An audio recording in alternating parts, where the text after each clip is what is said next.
अस्सलाम वालेकुम व्यूअर्स, कैसे हैं आप? Welcome back. आज हम पढ़ेंगे न्यूमेरिकल नंबर 2। चैप्टर नेम है वो है फिजिकल मेजरमेंट। तो बगैर कोई टाइम वेस्ट किए हुए हम चलते हैं न्यूमेरिकल नंबर 2 की तरफ। हम उसको समझते हैं कि कैसे हमें उसको क्या करना है, सॉल्व करना है। ठीक है, तो let's start from numerical number 2।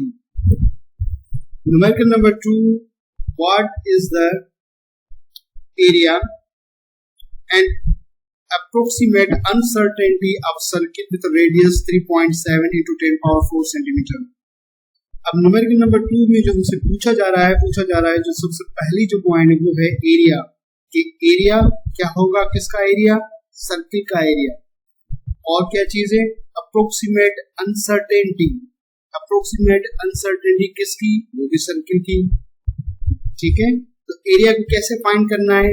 Area को फाइंड करना है सर्किल का एरिया, और उस सर्किल का जो रेडियस है वो रेडियस हमें कितना मिला हुआ है? 3.7 into 10 power 4 सेंटीमीटर।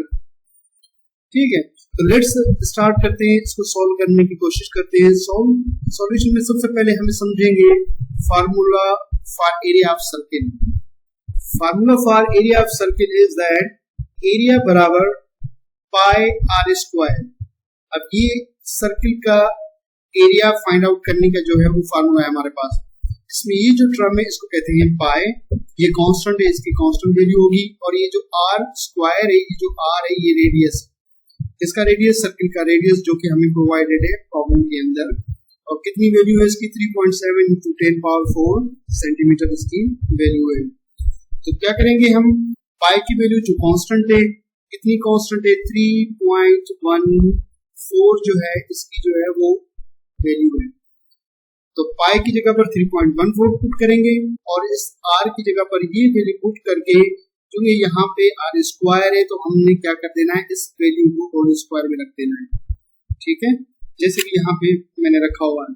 तो पाई की जगह पर 3.14 मल्टीप्लाई आर स्क्वायर है, आर की वैल्यू हमने रखी और उसको हमने क्या कर दिया? होल स्क्वायर में हमने रख दिया।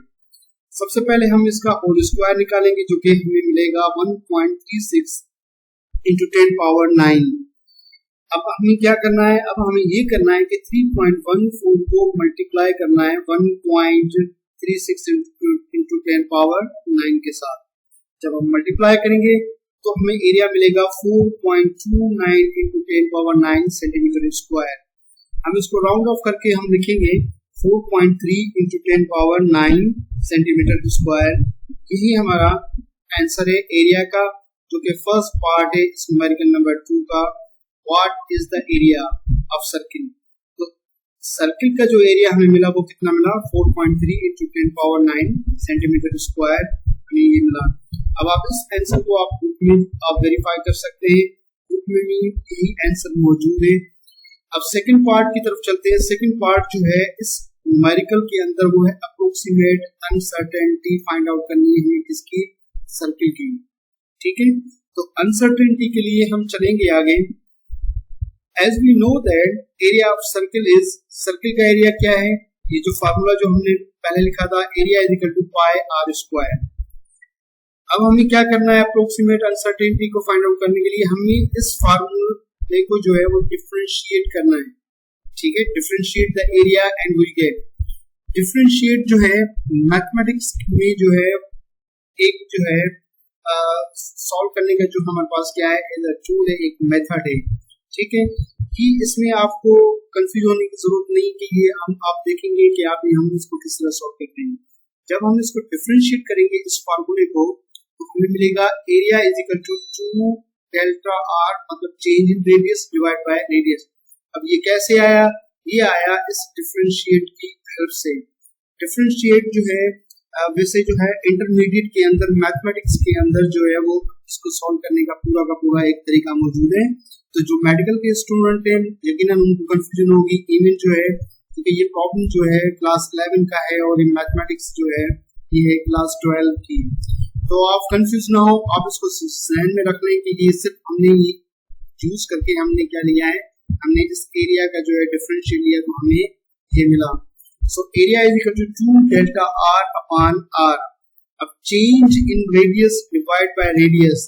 अब change in radius तो हमें मिला हुआ ही नहीं है, क्योंकि हमें सिर्फ और सिर्फ इस प्रॉब्लम के अंदर सिर्फ और सिर्फ रेडियस मिला हुआ है, रेडियस में चेंज हमें डेल्टा आर नहीं मिला हुआ।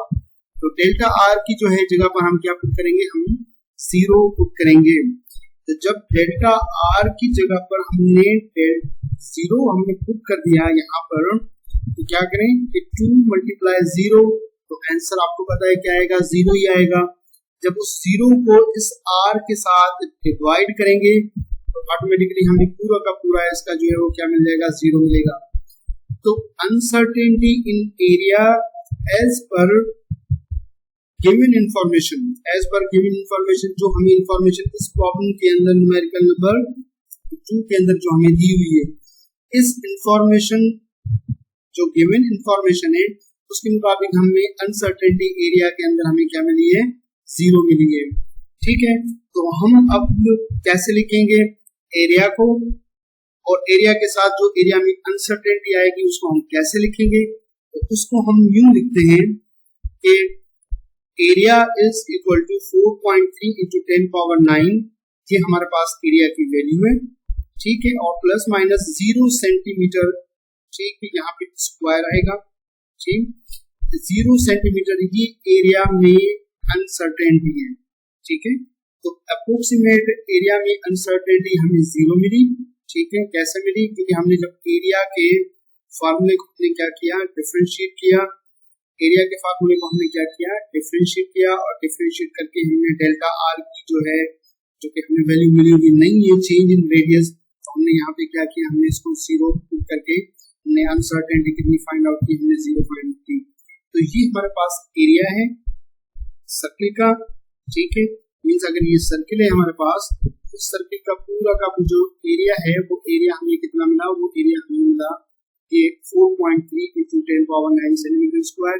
और इस एरिया में जो uncertainty as per given information इस पूरे प्रॉब्लम के अंदर, वो हमें अनसर्टेनिटी कितनी मिली, हमें 0 मिली। तो हम कैसे लिखेंगे इसको, अनसर्टेनिटी के साथ 4.3 × 10⁻9 ± 0 सेंटीमीटर।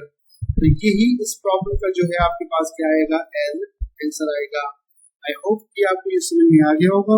अगर किसी भी किस्म की कोई कंफ्यूजन है तो आप कमेंट बॉक्स में आप पूछ सकते हैं, और जो है या कोई दूसरी जो है आप कंफ्यूजन है तो भी आप जो है कमेंट बॉक्स में पूछ सकते हैं। Thank you very much.